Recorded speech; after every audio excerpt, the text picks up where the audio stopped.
Hi, I'm Bex from channel bexbugoutsurvivor, and in today's episode I'll be taking 5 litre beer keg and turning it into a hot tent wood stove. I'm going to get rid of this tin first, and here's where my chimney would sit. So I'm going to draw around here.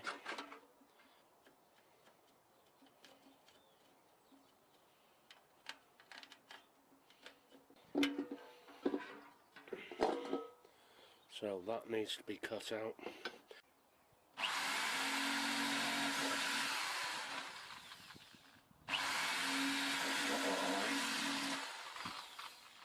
Okay, what I want to do now is get some tin snips and start working this out very carefully and slowly.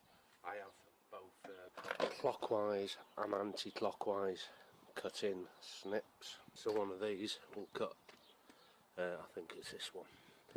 Red cuts anti-clockwise and green cuts clockwise.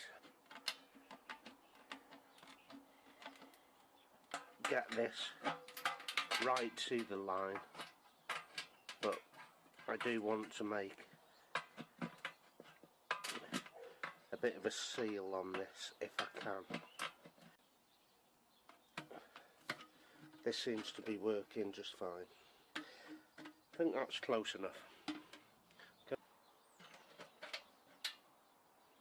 It's not a seamless fit, so I might even put a collar in here, and it's going to give it some rigidity. It's easy to make a collar. We're just going to use a tin can.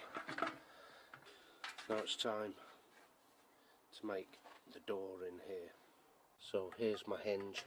It's quite a robust hinge, so the door, now I can measure to the top of the hinge is where I cut the flat off along there and leave a centimetre all the way around. I'm going to square everything up to the chimney. It's quite a substantial hinge, doesn't need to be.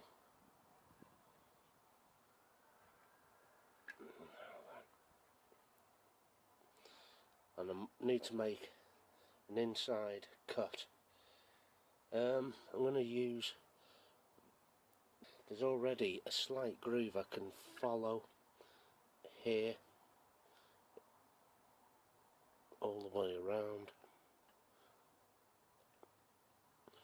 The groove is already cut into the metal here.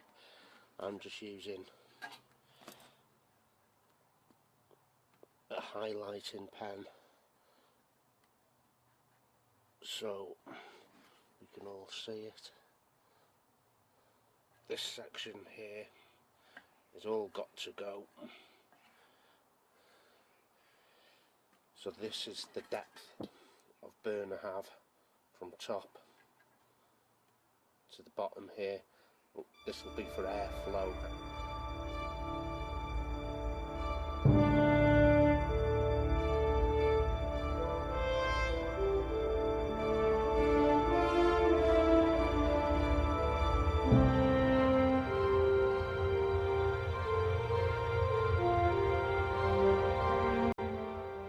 Out, needs filing down, some sharp burrs on there. Retest this, see where we're up to.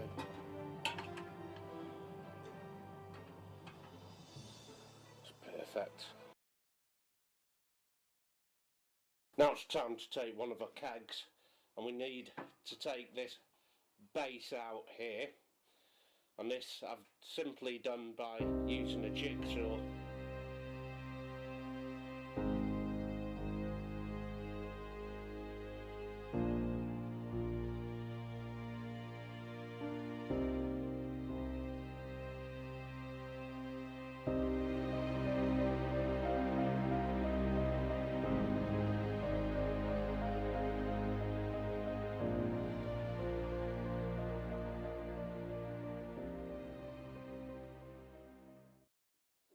And cutting that section out. Now this is going to make the door to our stove. this section here that'll open and close, and that was made from the donor tin there. Okay, I'm going to choose a drill bit that best goes through the hinge and drill this through.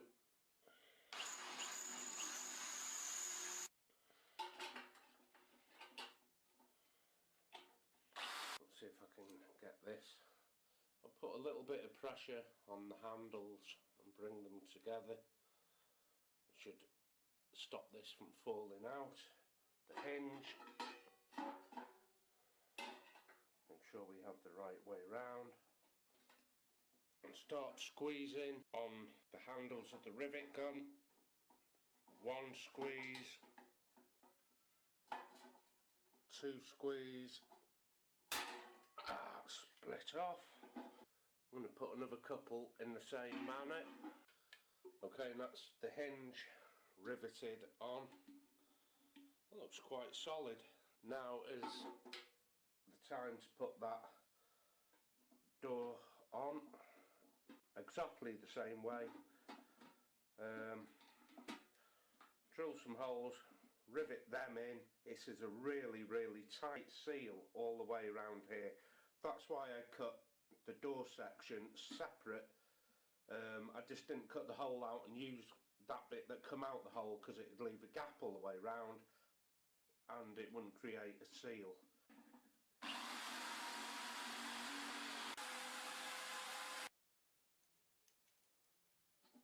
Just going to squeeze on these handles here. Big strong man here. There you are. Let's make a handle. I think I might just put a screw in here for now to make a handle, or no, I won't. There we have it. That opens and closes. It's a very tight fit when it's closed. Rubbing a little bit somewhere. Nothing that can't be rubbed down, I suppose. I'm going to come back to this. I'm going to make this a little bigger, or should I say just the perfect size to accommodate this tin of beans, which will need to come through here. Okay, after a little more nibbling away, the tin is through, but not fixed into place yet. It's the tiniest bit of air gap around here and some sharp bits which need my attention, but I think some heat-proof putty around there, and that's good. So this is the product I've just found. Hope you can see that, because yeah, I can't pronounce that, but it's a high temperature silicone adhesive that will adhere things to 1200 degrees Celsius. So you get the general idea. The stove rope gets wrapped around and cut, and some adhesive around that part there, which is the jack here. I wonder how much I can use with my fingers on this. And all the way around I found, and just cover these holes. I will use some of the netting on some of the other holes we found. Just pull the stove jack up and place the stove rope on into that putty.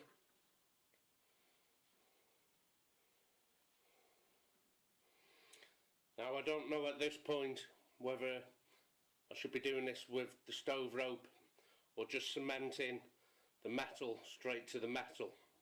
We're going to find out on its maiden burn. Got a little handle here.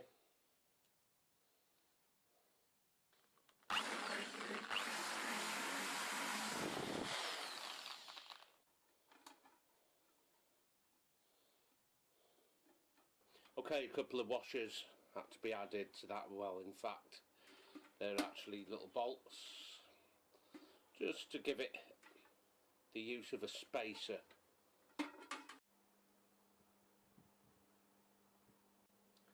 So here's where we're up to. We need to put some more permanent legs down on this. I'm going to change out the mesh grill, and it seems to stay closed on its own, but I do need to invent some sort of airflow here. Excuse cat's tail. This is a bakery cooling rack, and this is the mesh I already had, so I'm going to measure it to size, something like that, and it'll be cut with the tin snips, and I'll be back in a second. And that is a perfect fit. I should be able to get some airflow now underneath this just by cutting or drilling 2 little vent holes here. I can keep these open continuously, but I still need to invent an airflow system for the door here. Okay, so these are the feet for the little wood burner. Just been into town and got something they're calling universal hooks, 2 to a pack, and I haven't screwed them in at the top or anything. It's just to give it some support. When I finished burning anything in the wood burner, these legs come off.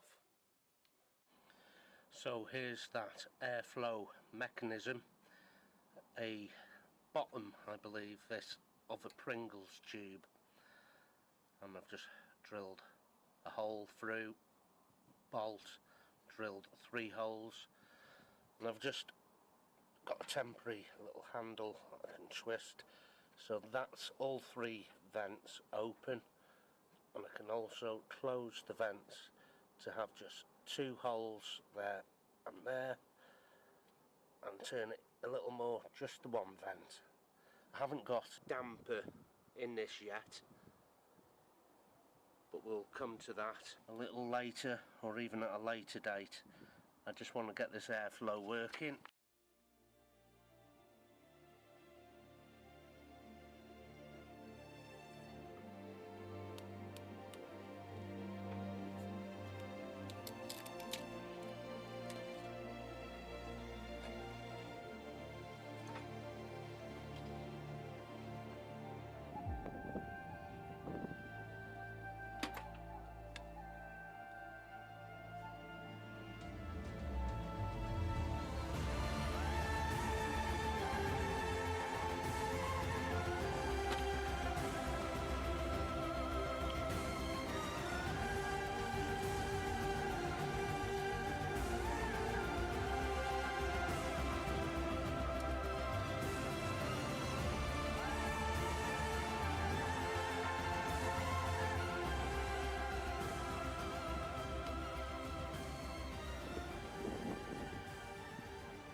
Can't just obviously just put the flue straight through a hole in the side of the fabric.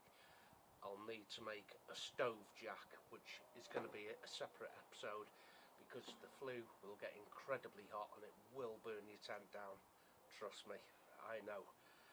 So I'll need to make a stove jack, but for now, if you want to have a go at this, you can get started on it, and by the time you come back, I'll have shown you how to make the stove jack for winter hot tenting.